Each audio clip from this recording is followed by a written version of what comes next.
to this week's episode of A Few Minutes at Meucci's. Mother's Day was just a few days ago, so I decided this week's episode we're going to go outside the box a bit, and we're going to incorporate the employees of the Garibaldi-Meucci Museum.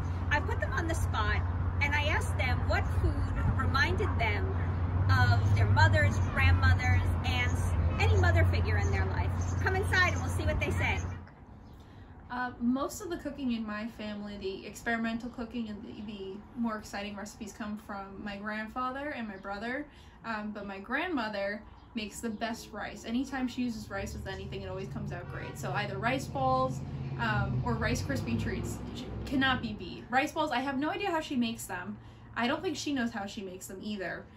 She's very by the eye, and if it comes good, it comes good, and if it doesn't, oh well, we're gonna eat them anyway, but they come good regardless. And Rice Krispie treats she makes really good as well. Those she follows the box for, but those come absolutely better than the ones that you buy at the store. Every time I think of a family food, it's risotto Milanese. And because my grandmother, who I was very close to, and was from her family was from northern Italy, and it was like magic every time she cooked.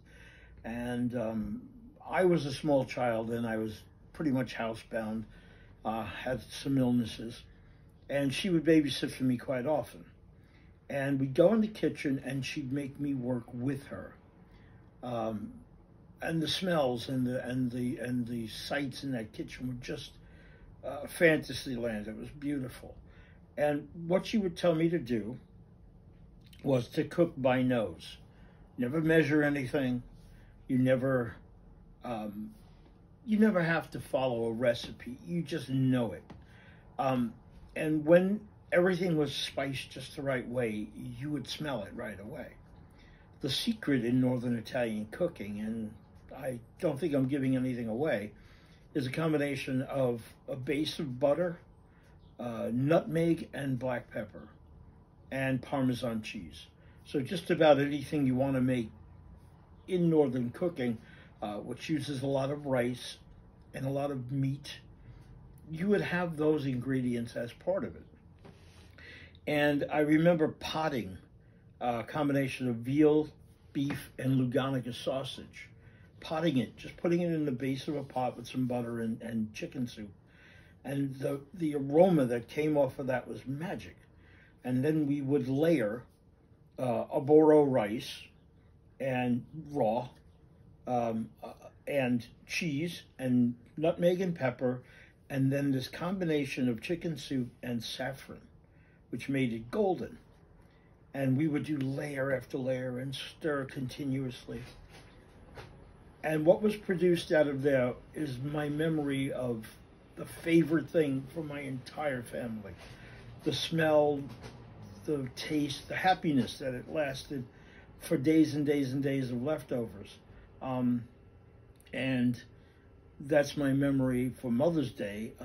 Cooking by nose with a grandmother who was a genius and never looked at a piece of paper for a recipe, and yet could reproduce the same phenomenal dishes year after year after year. A food that always sparks a memory for me is spaghetti with garlic and oil. My grandmother made it all the time. It was probably her signature dish. The whole family loved it. I wasn't really a fan of it. However, in the summer, they used to barbecue steaks, and she used to make this garlic and oil concoction that she used to put in jars with fresh basil. And for every pound of macaroni, she used to use a whole head of garlic, raw garlic. It wasn't cooked.